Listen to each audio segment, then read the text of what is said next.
오늘 서울 명동에서 발생한 사건 현장에서 경찰의 수사가 계속되고 있습니다. 아직 구체적인 내용이 밝혀지지 않은 만큼 시민 여러분께서는 가급적 외출을 삼가시고 수상한 현상을 목격하시면 즉시 신고해 주시기 바랍니다. 이번 사건의 배우가 누구인지 또는 무엇인지는 아직 밝혀지지 않았으나 전문가들에 따르면 매우 위험한 존재로 추측된다는 의견입니다. बोल मेरे को पता नहीं कौन से ऑर्गेनाइजेशन का हेड बना दिया था ग्रुप में वो बोला क्या टेररिस्ट का क्या बना रहा भाई ये क्या हो रहा है फिर बोलता है आधार कार्ड चाहिए तुम्हारा कोई गवर्नमेंट आईडी आधार कार्ड पैन कार्ड ये सब अपलोड करो उसके बाद हम ये तुम्हारा पासवर्ड रिसेट करेंगे मैं बोला हटा नहीं चाहिए फेसबुक ही नहीं चाहिए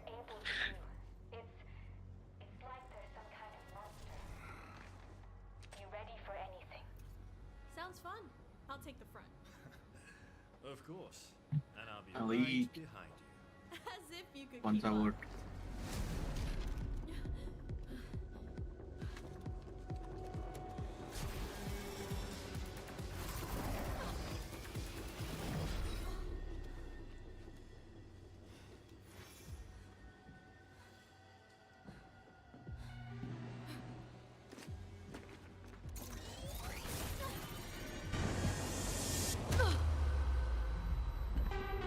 A little lesson for you and your friends. Don't chase something you aren't prepared to catch. भाई So spirited. But so hopelessly predictable. What क्या वो स्टील कर सकते हैं क्या Then.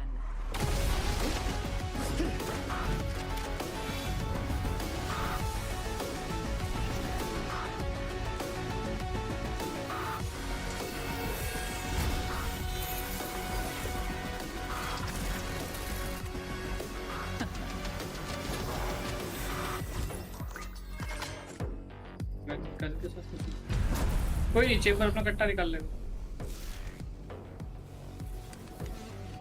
Let's talk.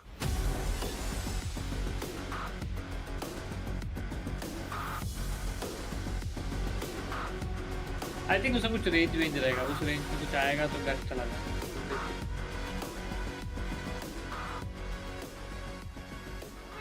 Oh, we have a new agent coming out, of course. Vice is gonna be the यही latest act में आ जाएगा ना Sentinel. How are you guys feeling about that?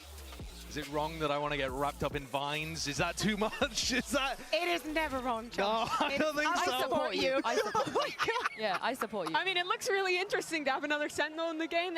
We saw something that looked like some traps in there, maybe like taking away guns with the vines, things like that. It looks really interesting. Yeah, she is took it? down Jet. Yeah. She was able to take down Jet like that. I think that's going to be very, very I think exciting. that everything that with the Sentinels and that stopping power, especially with how much we change with the duelists, it probably adds some more variety. And I'm a Zarya fan, so I'm down for this agent. Yeah, it looks sick. I just want to play.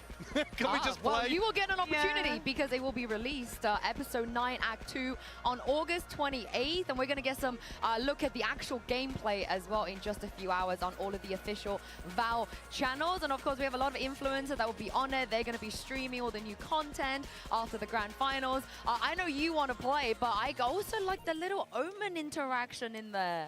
Maybe Yeah, I that's mean- like a chemistry, a duo we could run. I really want to see if they mash. Like, it doesn't look like she's from a place in particular.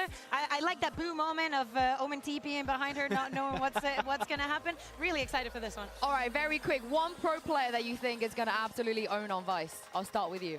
John QT. John QT. Oh, The next nice gen shout. Benji the Fish. Benji Fishy. Tex or Leaf. Sentinels that want to take fights. That's. Yeah, that's true. Yeah. Give it to Leaf. I'm going to say Finesse. I think my GOAT Finesse is going to be absolutely incredible on this. But yeah, sorry for the fake out last time, you guys. But thank you guys for sticking with us. I'm so excited about this agent. And thank you to you guys at home as well, because we will, for real this time, be bringing the players on to stage. Game 1, Leviathan taking on EDG. Day 6 of Champions Seoul playoffs. This time, like I said, for real, starts right now.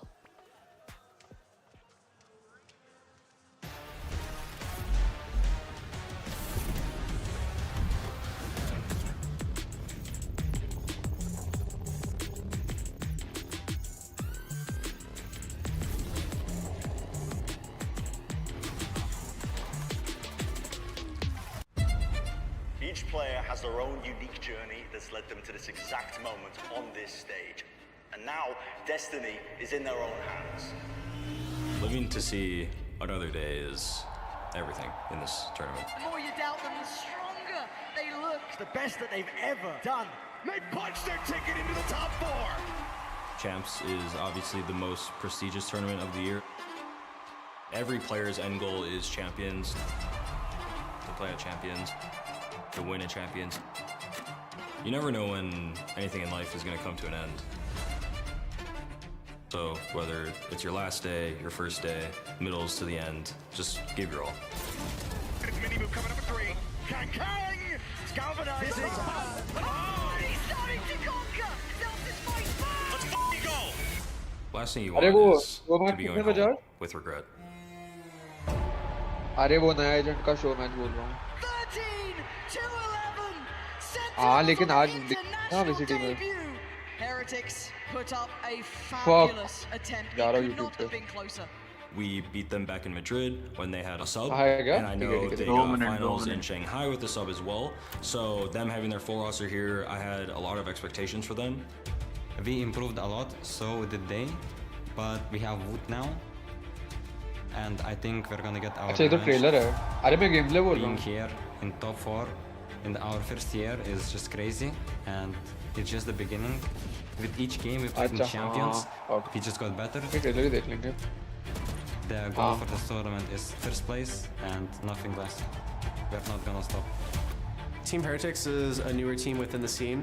When the pressure is on, I think it could be kind of hard for them to deal with it. But when our back's against the wall, that's when we're our greatest. I think Hen is a great player, but our individual skills are better. Young players always win. Zelsis, you're gonna buy the DH bundle.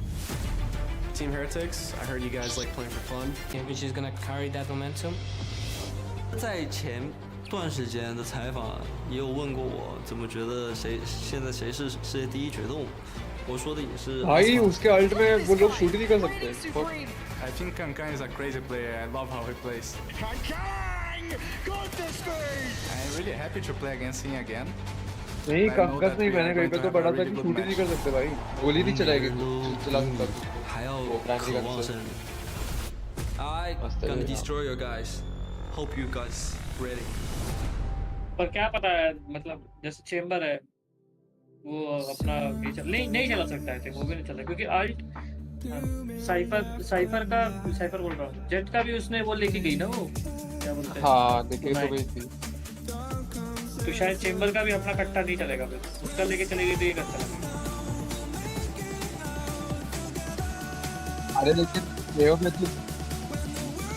में gun तो चला सकता ना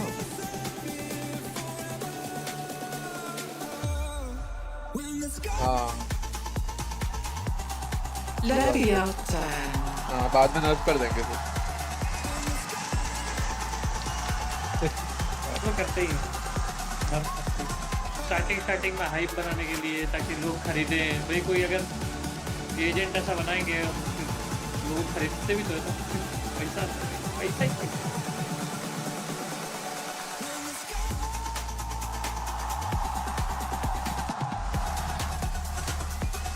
Edward Gaming. अजीब लग रहा है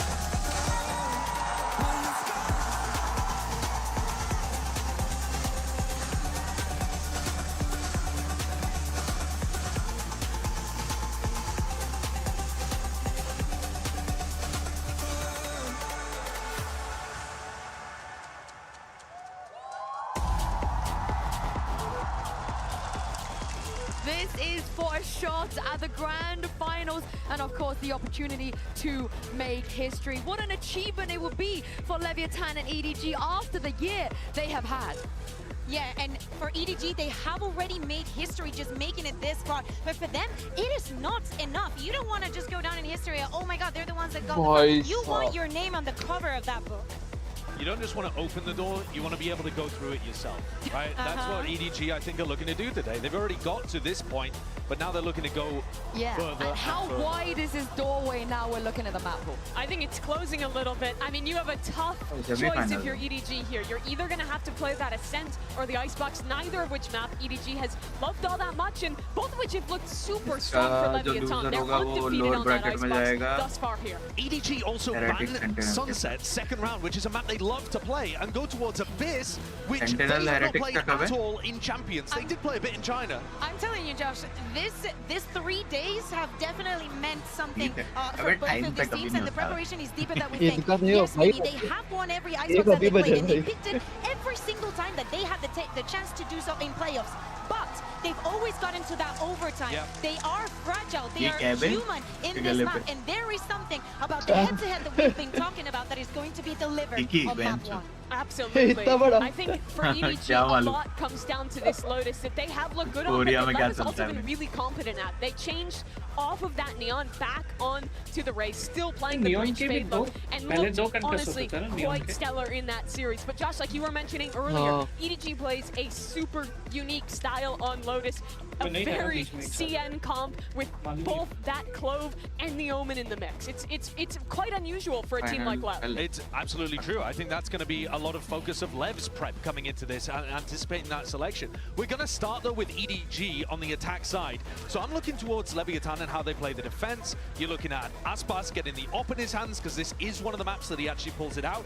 And LEV's retakes are the best in the tournament. Of the teams remaining, they have 39% retake win rate, not just on Icebox, across all of their maps, which is extremely good, even if EDG managed to take the site. EDG are playing the KO Sova comp, and I think they have looked good in their past games. They're being really disruptive once they get that spike down, and I think that's going to be absolutely key against LEV, getting ahead of those retakes, not letting LEV play their set stuff. And I like that you point that out, because actually I was watching Simon. He tends to hold his knife to deny the plant denial utility. So you'll see him hold his KO knife and throw it at the people who are up towards Heaven on A to stop the shock darts, mollies, whatever it might be, and make sure they can get the plant down. They only plant in default spots because they always get it down first time. One of the reasons why I think Leviathan probably keeps speaking onto this map, even though it gets very, very close, match to match, you see them grow. There's some mistakes that they made on day one that will never be repeated again. So if you are EDG, you know that this map is going to happen, but you should expect the unexpected. Well, the players, they are ready. The crowd is electric. All that's missing are your casters. Pour one out for the Pacific. You two is Achilles and Paperson.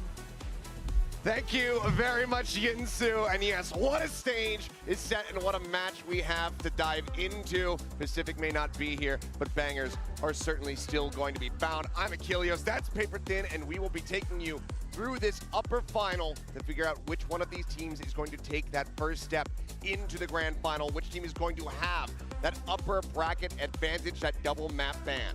And it's been a rocky road, a winding path for both of these teams to get to this point. Yes, they've done well regionally, but internationally, it's been a struggle until now. You've got EDG, who's had their best performance ever, not just for themselves, but for their region, and Leviathan, a team that has players who've done it, that have lifted trophies, and they're looking to go once again to those grand finals. The barriers will drop, the crowd riled up. Let's go ahead and get ready to jump straight into this action. EDG on the attack should prove a treat. Already though, heavy forward presence here from the side of Leviathan, taking a lot of space in towards A. Leviathan going to expire. Ooh, there's the jump peak. They're looking for this A push. That has been a lot of where EDG's attack-sided pistol rounds have gone on this map. It's going to be the spot out, and that's going to be the continue push forward here, trying to see if they can punish EDG, trying to retake that space. Instead, they're just going to be piecing out and getting the plant down. Setting up for this post plant. Com's already got one. Yeah, gets the jump on him before he can make his way into garage, so nobody going to be taken down. Sova now out of the hands here. It's a straight four-man push through mid, and Aspas domes Concon. Just finding an absolute monstrous headshot. Furthering that man advantage now. 5v3 for the retake. Left wrapping their way around three-man approach rather from Snowman. Close hold from the side of EDG. Pop flash through the wall. The jump out. They're only able to find one as Simon will fall, and that's the cleanup as Smoggy dies. The Fuse will come in and LEV will close out the opening pistol round, just passing it over to Mazzino to try to fast track that ult. Yeah, I really like the ideas here early from Leviathan. Play into what you've seen from EDG in these pistol rounds before. Able to find that early kill. EDG loves to leave a player near their spawn on their attacker side on this map. Usually it had been Smoggy. This time around, they leave nobody. And he's gonna pay the price. Good start here. Flood through mid. Able to clean out players one by one, and that's something Leviathan did very well against Team Heretics on this map as well. They're really good at dissecting you, finding that individual player, getting that quick kill, and pushing forward. Just two ghosts to try to utilize here from the side of EDG, otherwise Classics abound, but on the opposite side, quite a hefty bit of firepower. Two outlaws in the mix here for Leviathan. Looking to do maximum damage where possible. Absolutely.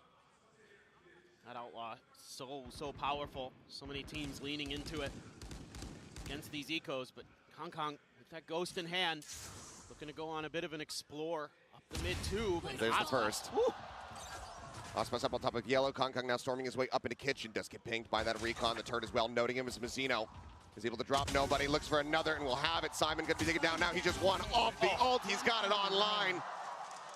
Another three-piece here for him as Kong will be able to put one of those Guardians down, but quick to swing out a window and deal the final blow. So fairly clean 2-0 start here for the side of LEV. Yeah, and they're able to scoop up that outlaw as well at the very end. So able to keep 4 guns over. 2 outlaws, a bulldog, and a phantom, and this is huge. Getting Mazzino online with just a ghost, finding 3 big kills to get that ult available. The Reckoning is going to be in play for the bonus here for Leviathan. And they are looking really clean, really sharp here to start. From what we've seen, they have not been missing shots. And that's got to be a little bit scary for EDG. Trading starts there, going to be cleared for EDG. Getting a little bit of info towards the A site. Something EDG has done really well in this event is get good reads on their opponent and be decisive when they can find a weakness in their opponent's formations. They're really, really good at punishing that. But right now, all they know is where Com has been, and that was towards the front of the A site as he slides back with Tex. Try to hold down the back angle. Give up a little bit of space to EDG. There is that Killjoy util towards the front of the A site that they can pop to try to slow down this attack, buy a little bit extra time for this retake. And not only that, but they have that Reckoning online here from Mazzino. And there it is, immediately coming through. Kong not able to steady the aim. Doesn't manage to fall to Com. Finds that kill, but nobody. Quick to trade. Now Chichu finds Mazzino. Harbored down on the back end. Man advantage found here for EDG, but look at the health bars. Chichu, nobody, both in tatters. 40 health between the two of them. Is Plate going to be landing here? Simon Speed, he's able to get the plant down, though. That had been anybody else, it could have been a catastrophe. And that's 3 players in one-shot range of these outlaws. Very That's so scary. And Aspas, he's holding one of them. Dash popped. Gets himself worked over in towards backside. King, however, able to find one. That's Simon now down on the ground. One of the few remaining healthy players as Tex gets a swap over onto the Vandal. Chichu, however, 5 HP, still fighting. Does manage to trade one back. Smoggy trying to draw some attention. Nobody swings out. Tex going to be taken down. And nobody flushes Aspas out of backside. A bit costly, but far from how bad it could have been. EDG will get their first round on the board. Wow, what a swing there from nobody. Hitting some crisp shots. Take down a couple Leviathan players. Nice attempt here by Com, doing what he can, trying to use that Reckoning to his advantage. And they do a ton of damage. Leviathan gives themselves a great opportunity in this round. And EDG able to connect their shots when they needed to. Great anticipation there for nobody. Expecting Aspas around that angle. Was very well prepared. So okay, EDG able to get that round, able to prevent the bonus conversion for Leviathan. Already pressure on a Com. He gets out without taking any damage, though. Yeah, I mean, wall set up to try to dissuade the push coming through into A main, but EDG just does not care about it at all. Disrespect the wall, they go pushing forward, and they're going to be rewarded with a kill as Tex does get taken down. Any and all utility that was set up here to defend this does not matter anymore, as EDG will storm their way forward. Now just 2 players remaining here on the side of Leviathan who will have to swallow the pill of going for this save. These are just great reads from EDG, anticipating the posted up positions of Leviathan. Something I've been really, really impressed with this EDG team coming into this event is the way that they're anti-stratting their opponents, the way that they're understanding the formations that their opponents want to use and where positioning is going to happen. And that's got to go towards the players and the coaching staff. In particular, Muggleman, you know, may not be able to cast magic, but he sure has worked a lot for this team. He's been working it from behind the curtain. Looks like these players will be allowed to save their weapons here, but EDG carry forward 5 as they go ahead and equalize the count 2-2. And EDG, as many rounds as they can get on this attack, that is going to be a big boon for them. I mean, we've seen the runbacks, as Kukuka mentioned on the analyst desk. It's always gone to overtime from the side of LEV, but the runbacks for them, it's always been starting on that attack side. Exactly, and this is a slightly attacker favor-sided map, and you know, Leviathan is happy to get in the mud with you. We've seen this with EDG and LEV throughout this entire event, that you know, things can get muddy, and they're happy to play in that respect. They're happy to let their natural talent shine in those moments, try to take over rounds that way. And we're already seeing LEV contesting the plant a little bit early in that previous round, so I was kind of curious how Leviathan was going to approach this defender side, because EDG is so aggressive post-plant. They will push angles, they will push space, and try to cut you off in rotation, try to catch you off guard, particularly Kong Kong. Got to keep your eyes on him, but so far we haven't seen EDG do that. They've been pretty reserved. And, you know, Leviathan. Oh, last boss is all foot there. Yep. Messino at the same time able to find Smoggy. Last goes for it, tries to take the fight. Ends up losing his life, but Tex tries to hold things down.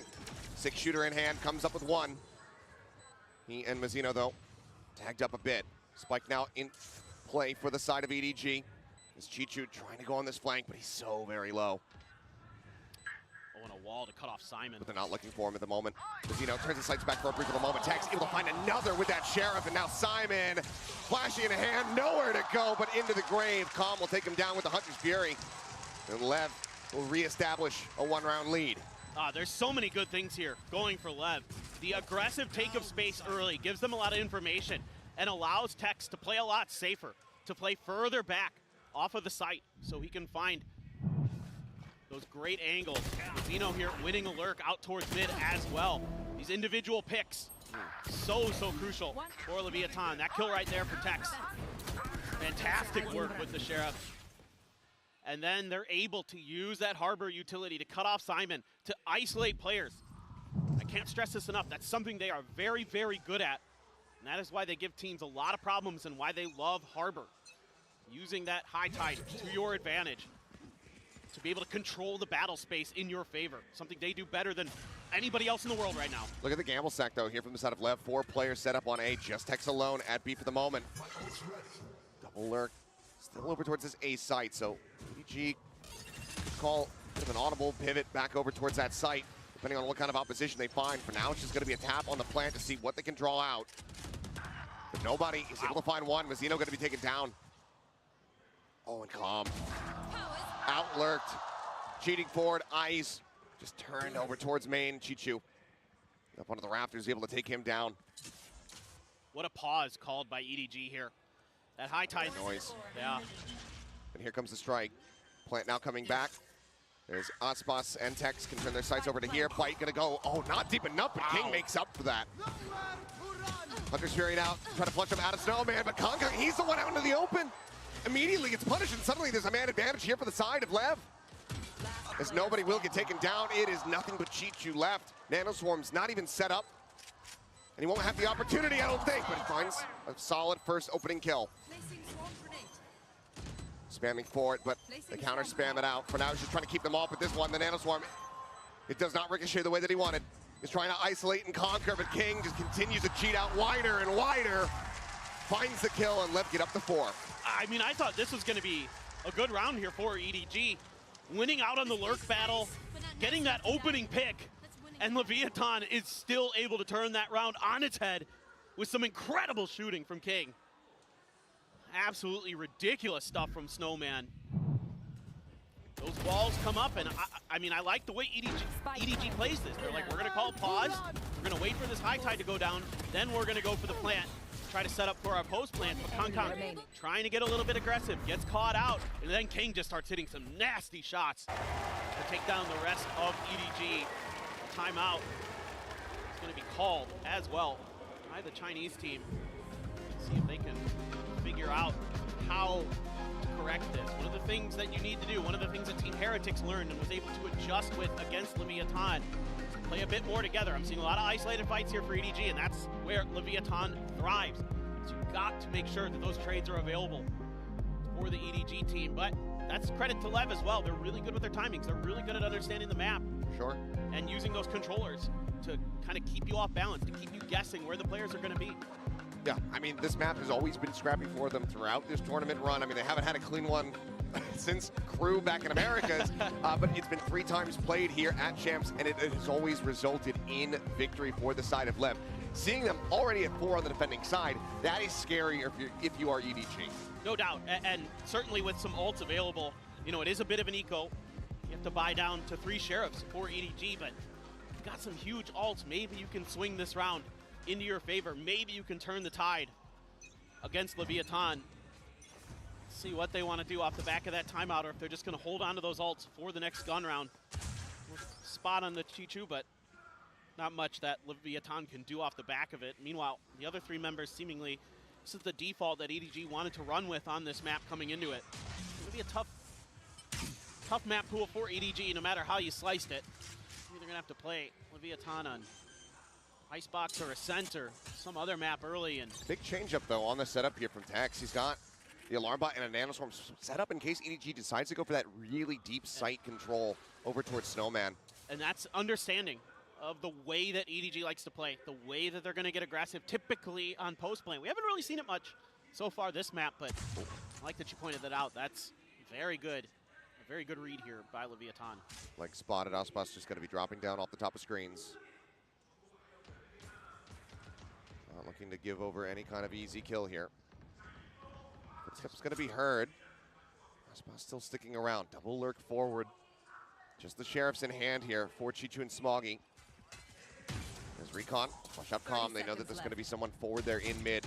Playing around tube. Calm holding that angle. Finds the headshot immediately. One of the rifles now on the floor. Clear out some of that util. Chichu going to fall.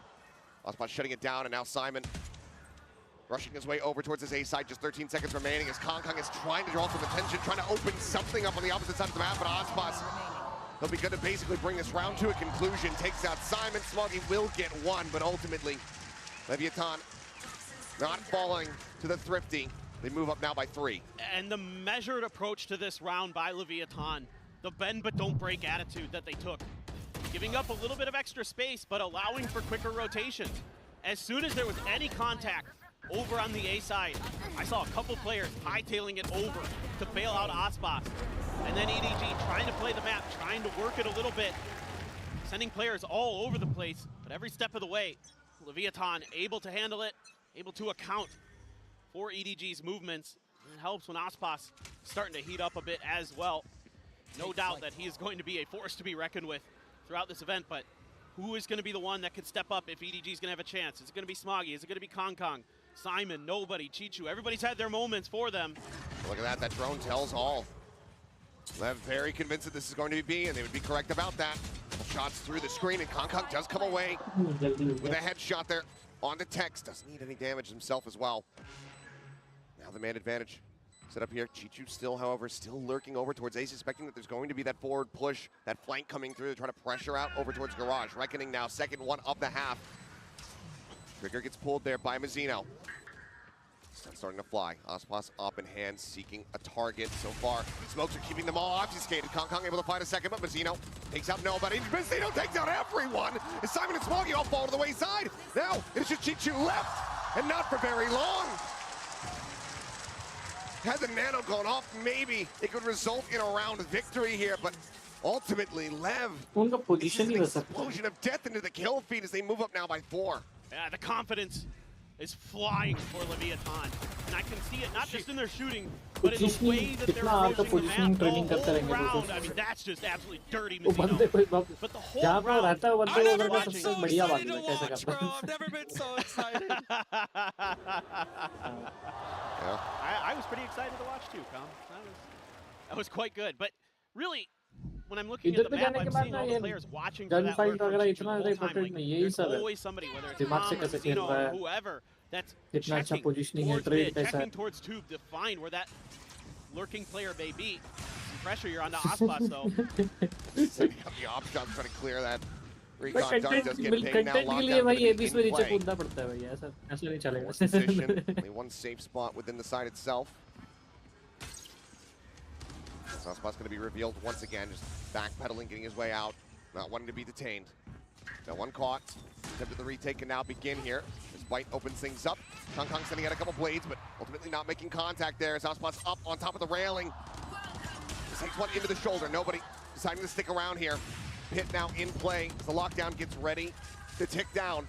अभी और Nobody will go बेकार ahead हो and गया sack हम लोग himself to that. No double detain, as well as Smoggy is forward in the pit, just staying hidden where possible. Mazzino, he catches a straight onto Smoggy. Kong Kong will be able to put down King, but Aspas with his own knives is starting to take things down. Swap over Aspas a little bit faster on the draw. Gets the shorty out, gets the 4K, and LEV will get themselves another round victory. Unbelievable. EDG threw everything they had at Leviathan this round. The ultimates, the Blade Storm, the lockdown, the Viper's Pit, all in play. But then Aspas, of course, says, oh, you've got a Blade Storm? I do too. And Leviathan fans absolutely loving what they're seeing. And EDG struggling to find answers against this Leviathan onslaught.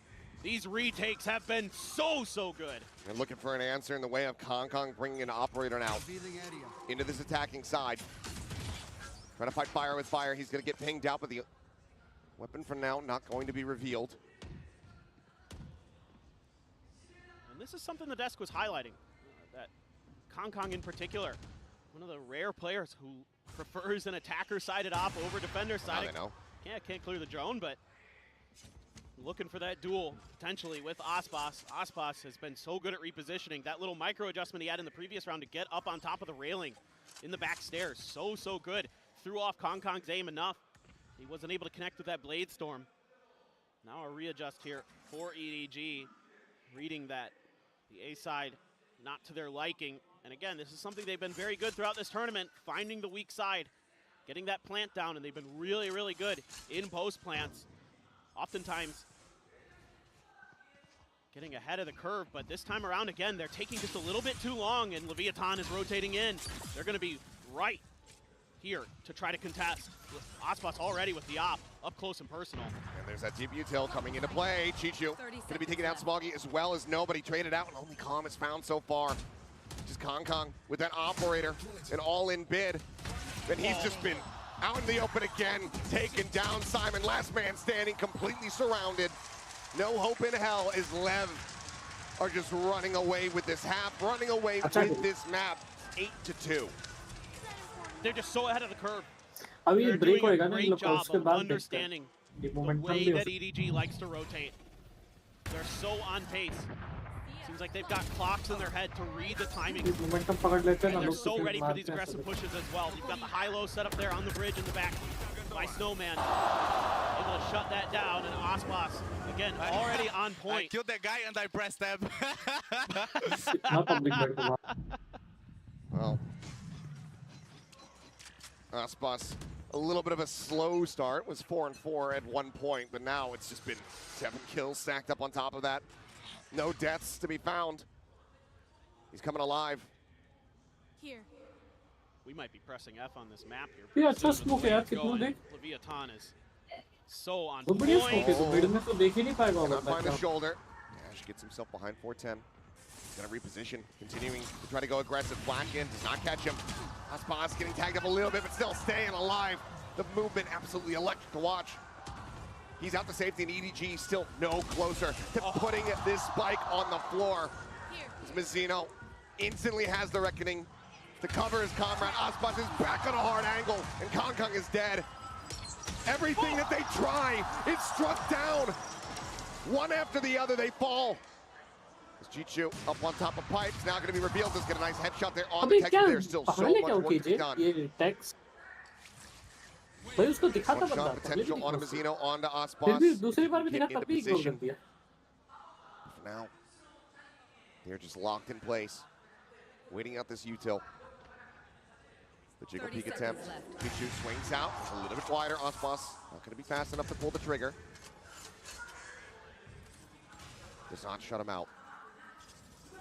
King at the same time remaining diligent, just waiting, watching in case there's a rotation out below 2, but with time dwindled, with weapons needing to be retained, Chichu and Smoggy will just hold on to these guns if possible, but Leviathan can certainly chase forward if they want to. Seems like they will allow it. And it's so tough here for EDG to get good reads on the way Leviathan wants to play their defense. Because sometimes they're trying to contest the point of attack. Other times they're going to give that space up and play for the flood retakes. Mazzino has been absolutely unreal this half. He has been so on point with not just his util, but his shooting in particular. 14 kills, 4 deaths for Mazzino so far. Been leading the charge as that Harbor. Since round 1. Yeah, since the very first round. But now you got a Viper's Pit and a Hunter's Fury as well for Calm. Yes, you've got the other Hunter's Fury and a null command for Simon. Right there.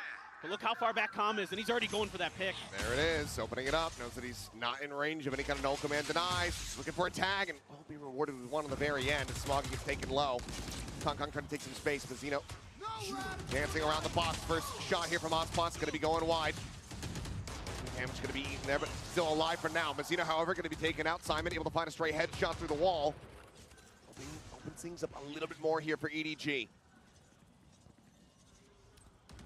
This is going to be tough. There's only one player with full armor. He's still just been brought to a halt, though. Now the drone to check. King, if he just cheats forward a little bit more, he can just send out that pit.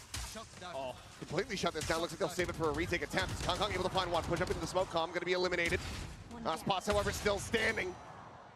And still out for blood. Just Ian Tex, though, to try to be the difference makers in this round and stop EDG from getting a third, but it seems like it will fall to the wayside as Tex, all on his lonesome, will get taken out. Kong will find 3 to get EDG a third round victory. It's 9-3 at the half. Some signs of life for EDG at the very end, but 7 in a row for Leviathan is the story of this half. Absolutely dominant.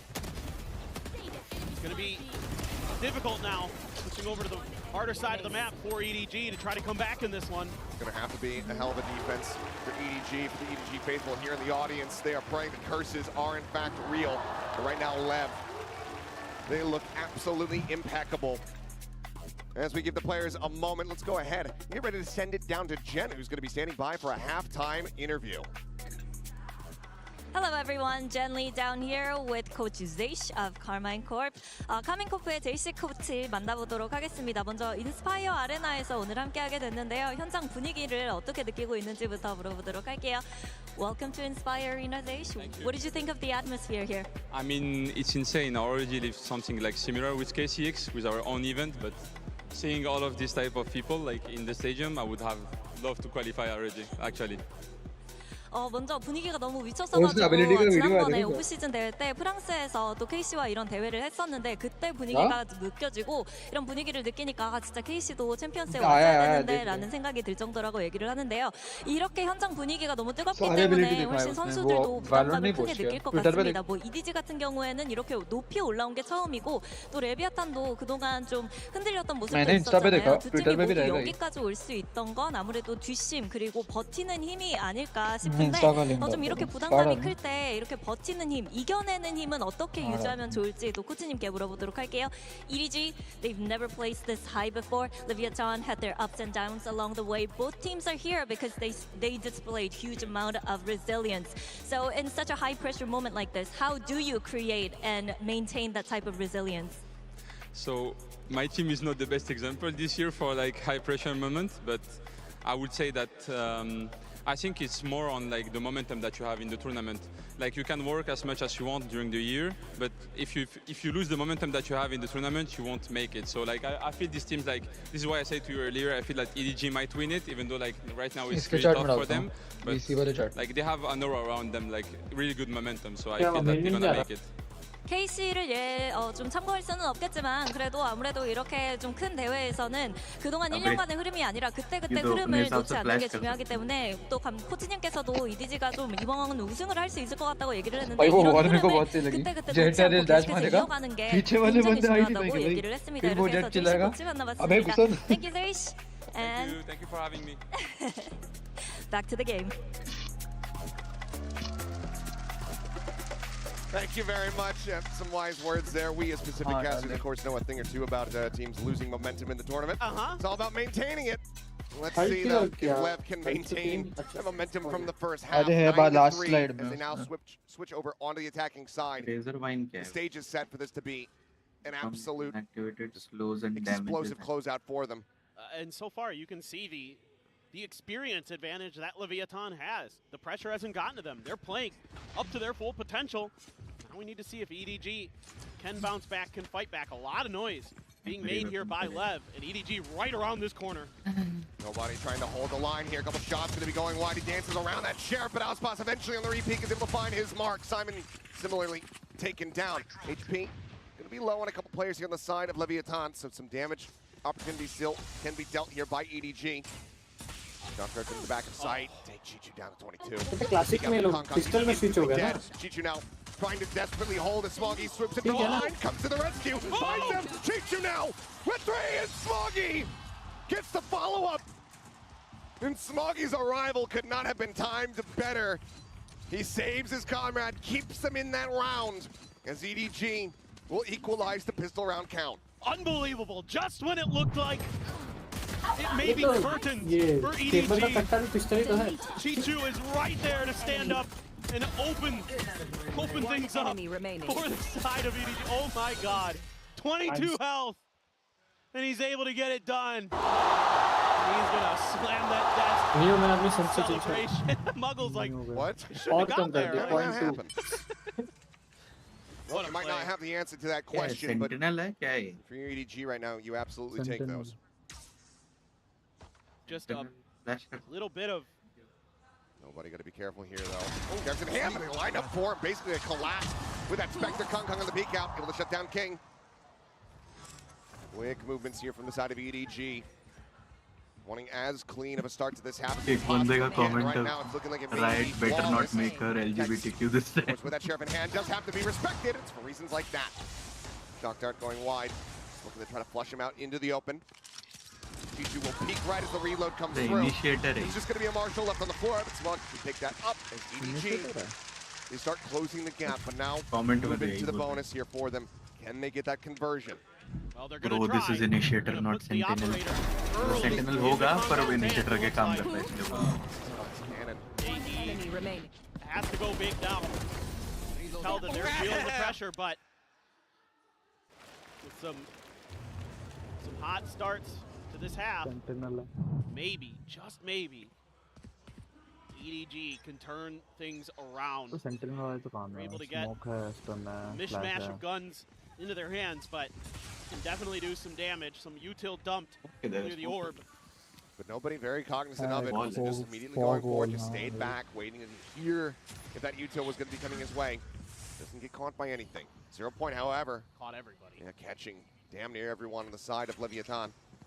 And already Smoggy is pushed forward in garage in case there's a rotate out. He's hoping that his teammates are going to be able to hold the line here. Dash now pop from Auspas is going to be noted by the drone. That's his way out. Oh, a brief little spot. Takes out Tex. A fantastic shot as they try to drive them back over towards Smoggy, but right now it looks like LEV are hard committed here towards his A site. Fragment down to try to slow the flood, but Calm already forward here, waiting. Round default, trying to see if they can spot out anything. Watch is going to be sent. A Cloudburst in, 0 point. Taking away whatever util they have left as they swing onto the corner, and Calm catches them unawares. Cleans up 2.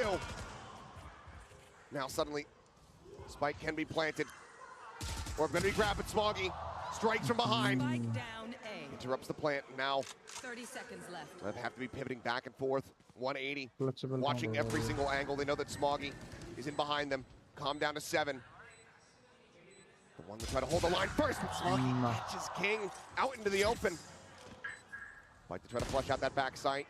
Chichu just pulling back. Auspas trying to hold things down here. Time starting to tick. They swing in, and Smoggy collects them both.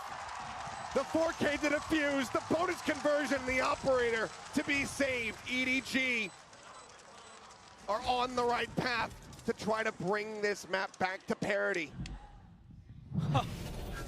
This is absolutely ridiculous from Kong Kong to start. to set the tempo. And then this lurk from Smoggy, something I was so impressed with Leviathan on the other side of the map. They were doing a great job looking for these lurks, accounting for them. But here, they get into the mud and they lose their heads a bit. And Smoggy punishes the heck out of them, able to find 2 huge kills and then come in for that 4th at the end.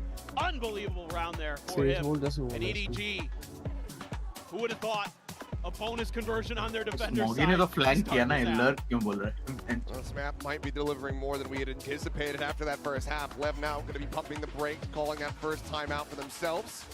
Still going to be one apiece remaining for both of these teams.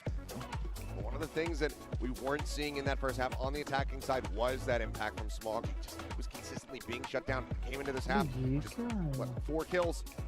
That's that round that you want to be seeing from this guy who has been delivering on the regular for EDG throughout this tournament. He is maybe the biggest reason why we've seen them make it as far as they have. I agree with you. I think he's been the MVP for this team so far in this event. He has been absolutely clutch. Xbox Pass renew करना when पड़ेगा. the team needs him the most. And here on Icebox, starting to come alive on this defender side, starting to find those gaps in Leviathan's defense. I think Leviathan needs to start mixing things up a little bit. Show some different looks here to EDG. You're gonna have to spread the map a little bit more. You kind of just tried to bully your way through A. That hasn't worked. EDG's been able to put up a brick wall and keep you from really finding much success there. So now it's time to start trying other parts of the map. Eventually, this is the eco, so maybe if you've got a set play here on this side, try to go for some quick picks. Now, I don't have the stats on it, and I'd be curious if anybody does, but it does feel like a lot of bonus conversions that we've seen, people drop the Thrifty immediately after. Like that Fnatic SEN series is just so back and forth, bonus conversion after bonus conversion, but then always getting thriftied in that 4th round of the half. Teams are pretty good with sheriffs. It's what it boils down to in my mind. It has been wild this year. Some of the eco rounds that we've seen. Clear the drone. Kong just looking to reposition, and immediately this is quite a bit of damage, so it's the all cutting across towards yellow. अबे इनका खाली wiper का ही Whittled smoke away है at फिर here. भी Spike gets planted. Retake now, getting ready to come through, but Kong finds an opener. Ospas going to be on the ground. The Guardian now passing hands as Tex picks it up. Fragment into the Mumbai back. Server में क्या होता है? Duellist entry करके मर जाओ, फिर हम सोचेंगे कि जाना है कि नहीं. Trying to hold the line, finds himself a second. Vecino gets the other. और फिर अगर वो राउंड हार जाए तो डुएलिस्ट को ब्लेम करते हैं कि तू अंदर Trying to घुस रहा conquer है. them all. The half hold. Takes two though. भाई Pulls off the साहब. defuse. Gets the headshot and says, no thrifties जल्दी जल्दी today. ले वो खत्म करो भाई मेरा I पिकएम thought you खराब would नहीं will it करना. into existence there. It almost happened. अभी तो 2 आ रहे हैं. Unbelievable stuff there with the sheriffs. An early हाँ, pick for मतलब- Kong at range. Big spam there from Chichu. अभी कौन 3 है. And then King just comes alive. He has the opportunity as well. Just misses the headshot. Chichu भाई quick क्या to pull मारा up bay? and adjust. Almost. Ospas clear as well. Not in that round. Not in that round. And But he is still इसी वजह से मैंने duellist खेलना ही छोड़ दिया है. 69 and 2. हल्ला करते हैं लोग. Numerous players. नहीं इनिशिएटर ही खेलता हूँ. But EDG नहीं वही सही suddenly कर रहा है just वही 2 बात बस rounds आस्था away मत from खिला tying this up. And this is going to be a really important next couple rounds. वो खाली वो Look at the goal ults that are वो coming into पता है cycle अभी here. एक Got the Viper's Pit, you've got the Reckoning, you've got the अरे lockdown नहीं for नहीं सुन ना Chichu, you've got the Hunter's एक Fury for VCT की nobody. मैच So थी अभी these are the यही rounds वाले that are में going to I think really last week किसी pivot. की उसमें Oh, कास्ट्रा खेल रहा था oh, पता then a है little pit वो tries to डिफ्यूज cross के man टाइम on the पे headshot, but बंदे this ने is उसको Tex पुलिंग from करके behind. जो राउंड निकाला है ना Does, भाई but वो still पुलिंग कर रहा है और ends up डिफ्यूज नहीं falling. कर पा रहा. Jump out. That is going to be a body tag there on the comm. Gets taken low, but not taken नहीं वो down. Better His knives now. नहीं मैंने देखा टीजर ने हैबिस से किया है मेरा एस्ट्रा अबिस में थोड़ा खराब है कि नया मैप. At B. बाकी में 4 सही है. players alive, but not even a full HP bar between 2 of them as Tex and Calm, both dangerously low. And you don't have Smoggy to cover this plant. You do not. There's a jump out and come डालो on the jiggle, just कूद trying to के get that recon out towards Snowman. अच्छा recon बाहर जाके ही डालते क्या ये लोग भी Hopes and dreams. Recon quickly के lineup cleared lineup out, but Kong now repeats from the flank, and Ospas is not ready for it. Knives gonna be a little bit whippy there, but it doesn't matter because Chichu in position. Go ahead, अबे front भाई one. आगे Jordy दिया. now in hand. The flash, he's blinded up. And Kong Kong's Yeah, he behind. पांच है उसमें There is just one round separating these squads. ये EDG इतना flex कर रहा है ना ये are on a monstrous tear. कौन ये EDG वाला Jack Who needs a Viper Jump, when jump, you've got jump, Kong jump. Kong with an operator? He's just अबे पता नहीं उसका unbelievable right नाम now. क्या Starting क्या पढ़ते to हैं really heat up. A player that for so long has been so highly but भाई regarded वो with that खेलता है sniper भाई rifle. वो Digging बहुत बढ़िया deep jet when EDG needs it most, and they are one round away from tying this up. And that lockdown got invested for nothing for पुराने match Leviathan. जाके देख उसका मैं देखा था उसका भाई कितना मारता है वो Hunter's Fury एंट्री the उसकी pin, इतनी as well as the reckoning is Chichu quick to clear out भाई that उसकी एंट्री एबिस पे मैंने देखा था तब से फैन हो रहा है भाई क्या एबिस पे एंट्री ले रहा था वो as reckoning comes in and Kong Kong just has the back तो line, ऑफ still करना looking to अपना stick छोड़ around. दिया Goes for the peak and Mazzino gets taken down. What a disgusting shot. Their own lockdown now in play, but it's a fairly shallow one set here from the side of EDG, but it stops them from pushing भाई forward. प्रीमी को देखने में मजा आता है अभी जो नया है भाई क्या खेलता है प्रीमी भी Does get spotted out. Hunter's कैलन Fury में crashing across. As Calm goes on the hunt, just trying to भाई open up FIFA some में space एक बंदा here, है but nobody now gang finding करके one. Ospas knowing that Kong Kong is stuck in the तो corner. वो swings भाई out, एकदम doesn't find blatant Chichu. Takes him बंदा down, but है now तो the counter Hunter's Fury on the वो opposite side. Semifinal हारा और बोलता है इंटरव्यू में कि भाई ये बंदा जीतना नहीं चाहिए जो मेरे को आ रहा है सीधे dead. Weapon swapped. Vandal now in hand, but they still have to deal with King, and he's in his element. Shorty her at match the में ऐसे ही ready. है ओ भाई Fadeaway double pump. Calm is dead. देख And रहे we are हो all tied up. ऐसे jet खेलो 9-9. क्या मारा भाई अल्टीमेट जाके वाइपर को मार Are दिया unbelievable right now. Kong Kong in particular is making मेरे such को आता good नहीं जेट reads. वरना मैं ऐसे ही खेलता Toying with Leviathan's ultimate here. Fakes like he's gonna go back to Snowman and changes direction. Gets the kill. Unbelievable. And Ospas trying to do what he can here to hold the line. भाई ये लोग Get some big शॉटी kills. से कैसे मारते हैं मेरे से शॉटी से लाइफ में किल नहीं Able होता to है hide पता in that नहीं corner and wait out मुझे his low moment to strike with that shorty to get up close neo and भी शॉटी personal. से मार देता है भाई मेरे से Two शॉटी से huge मरते ही kills, नहीं King बंदे playing पता so नहीं क्या close. Just not able to adjust in time, and Kong Kong so fast had that dash popped as well. जैसे भी Able to get the मारता first है यार shot, get the बकी second वो dash out. शॉटी से मेरे से जज और बकी से On एक बार point के लिए right ठीक now है are शॉटी से तो भाई EDG, ना and हो this is going to be the last time out of this map for Leviathan.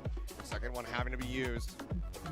Cash मेरा भाई somewhat all over the place. मेरा भाई Why शॉटी we लेके can't afford बैठता to है have और आइसो वो शील्ड a लेके rifle आता and है half armor here on just about everybody other than Ospas, but he has the blades ऐसा सब available. होता But that was अबे इन still लोगों का ऐसा अगर जीते तो ये पीसी चेयर सब लेके here for Leviathan. They now have nothing else, and if things continue trending the way that they are, they're not going to be able to generate any more ultimates. अच्छा वो उनका रहता है mouse keyboard वगैरह उनका रहता है mouse pad से याद आया The concern I had बढ़िया माउस पैड a couple बताओ rounds यार ago, speed talking type about all those ults that were in play. Leviathan used the अरे lot रेजर को लाया था Did it मैं work? यूज करता हूँ This time they use a अभी bunch. अभी Doesn't बंद हो work. गया वो स्पिन Now बॉट you've का भी got अच्छा है मेरे EDG. पास है spin He's got bot a का juiced economy, has a Viper Spin spin of their bot own, to- still has that operator for Kong Kong. Store है And have to find answers. क्या है? Maybe Ospas's Blade एक Storm store है जो Amazon में can बेचता be है that turning point. Company नहीं है कोई He had a अच्छा phenomenal round with it वो on the लिखा होता है defender स्पिन side. बॉट वाला वो But now ब्रांड it's नहीं है क्या कोई EDG's ऐसा turn. They have done brand 7 मतलब rounds ऐसा in a ब्रांड row है जो themselves अभी एक ही to शॉप है match what उसका Leviathan did अच्छा, previously.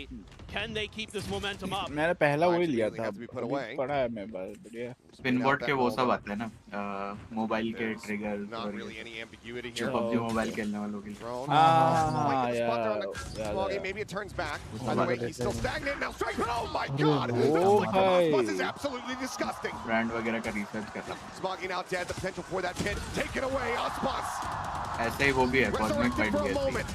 Let's find two, Mazzino. Weapon in मैं hand. पता है मैंने Puts it तो to अभी good use. बीच में Chichu Amazon Simon both basic gonna वाला take it वो down. RGB वाला ले लिया था Up तो here वही from लगाता Kong हूँ now, मजा last man आता है standing. RGB वाला Dash at the ready. अच्छा दिखता Moves है up into the मेरा zone. सेंस ही बहुत ज्यादा Covers the weapon. बनता Looks नहीं for a little bit more. My god. For a देख second, रहे हो I नीरव thought भाई he शॉटी had से it. कैसे मार रहा हो भाई वो पिछले 4 किलो उसने शॉटी से लिए है पता है Blending together into one beautiful round, but और एक हमारा नियो है भाई शॉटी ले लेगा तो भाई हम ही लास्ट में वही फंसता है disgusting way to break नहीं through. लेकिन ये जेट शॉटी से मार रहे हैं तो उसके टीममेट नहीं मर रहे नियो शॉटी लेता है तो हम मर जाते हैं Ospas every time. Doesn't matter.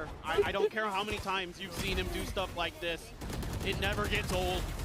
He is outrageously ये देखो, talented. ऐसे मारा He करता still है। continues ये his कैसे hot streak on this map with a big double, and Kong Kong knows how close neo मैं क्या he बोलता हूँ was आज की मैच to देखते maybe हैं फिर shutting the वैसे ही door आज ना on कॉम्प Leviathan. लेके प्लेट 3 पुश कर देंगे, क्या बोलता है?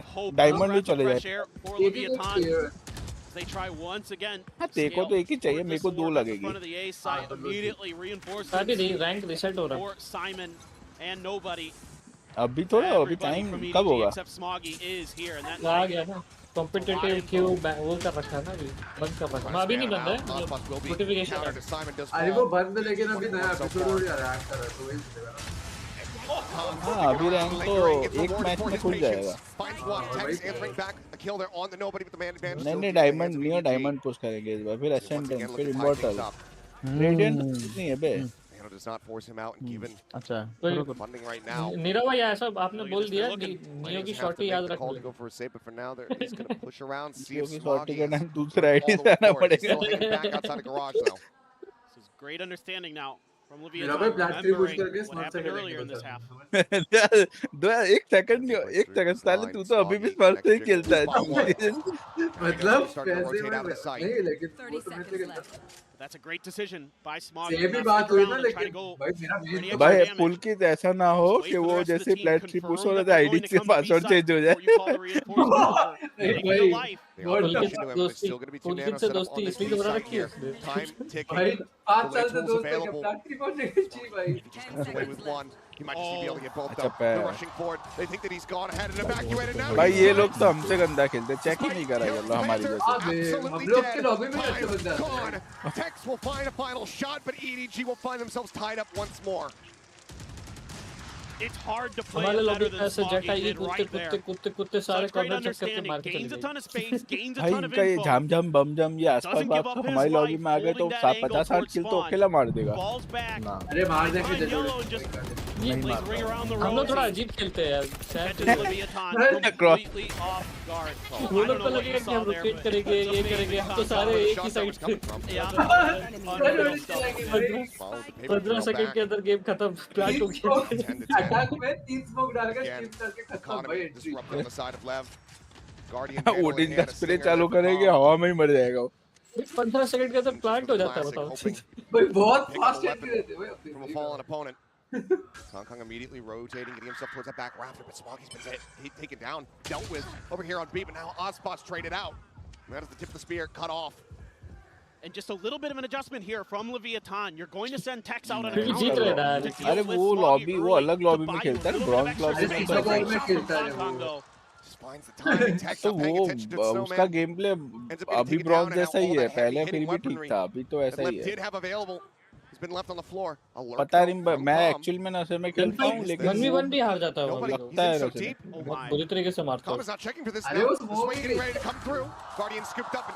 नहीं वो है वैसा ही है, नियो वही सब खेलता है। स्मोक हो गया, सेज हो गया। Over here for the भाई plan. 9-3 से 10-10 हो गया भाई। अपना जो गब्बर है वो गब्बर भी ऐसा ही है, सपोर्टिव ही खेलता है, सेज वगैरह ये सब। इसमें भी चाइना जीतेगा क्या अमेरिका से भाई? गब्बर सीएस का प्लेयर था ना। एक भी सीएस के जैसे उसका ही बढ़िया। Trying to see if there's anyone playing close. Even with Calm in that corner, no sound heard, just went for a gamble. Juju, ये क्या नाम है? Juju likes going to be spotted. Calm as he brings out the shots. He will reveal his position. ये So भी now night needs नहीं to tuck तोड़ता back. भाई।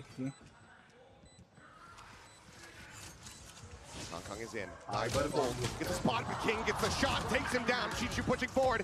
Tries to bail देखो him ये out. वाली ball Ultra same in ball the ना उस mag. दिन मारियो बना। Running away. Just slowly हमको walking out. कितना दिक्कत हो रहा था इससे। Time is dwindling though. Chichu, when does he make the call? When does he try to go for the defuse? He's right above him. He's making noise. He spotted him for a brief little moment. He's trying to spam him out. He will. But he just cannot get that defuse. Lev will scrape by. आटे गोली थी ना, ज़्यादा मारता तो Thrifty victory presented by MasterCard to get themselves back into the lead now, just 2 rounds away from closing this out. And for EDG, they're likely going to feel like they just got robbed.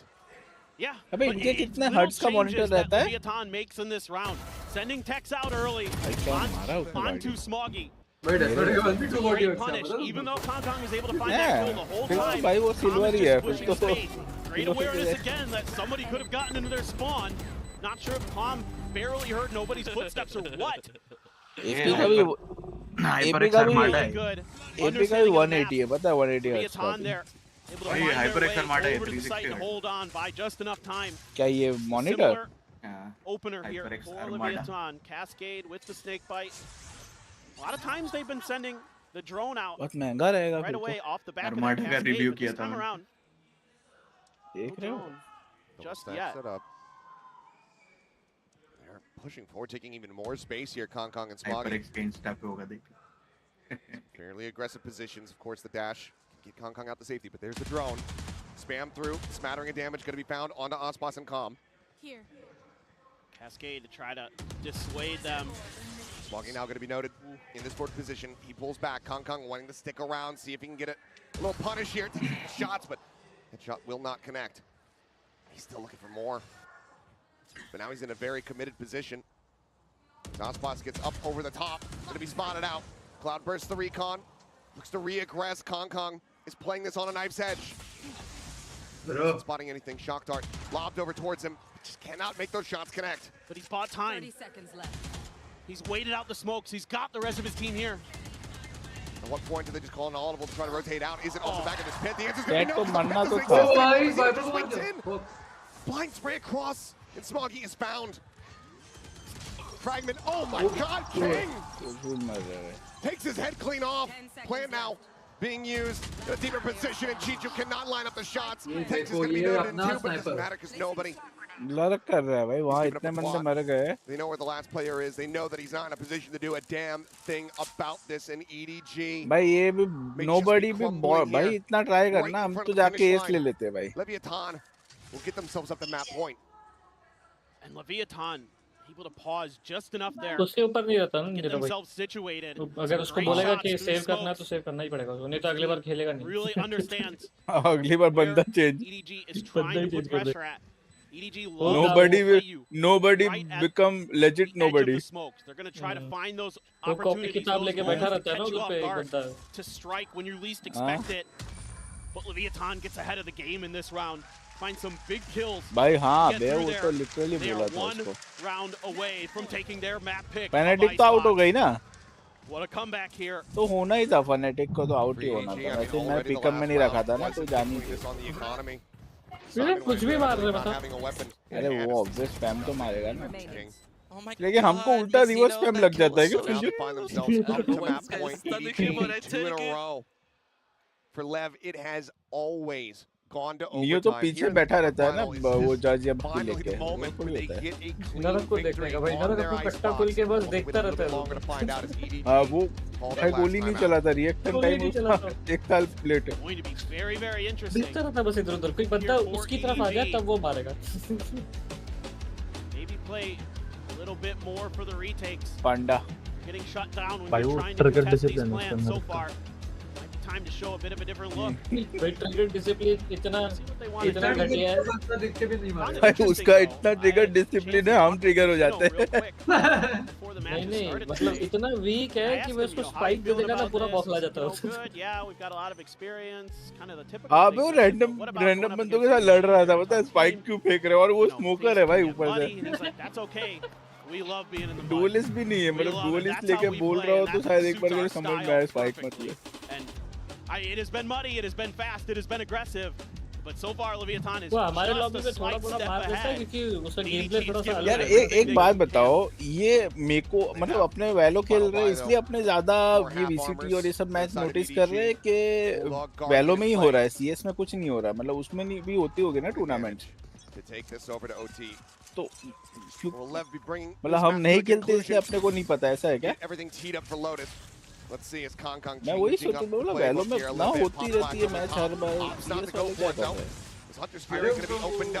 मेरा भाई आपको पता है डेटो वगैरह Dota वगैरह ये सब game के भी चलते रहते हैं. हाँ फोर्टनाइट डोटा मैंने बहुत गेम का देखा है.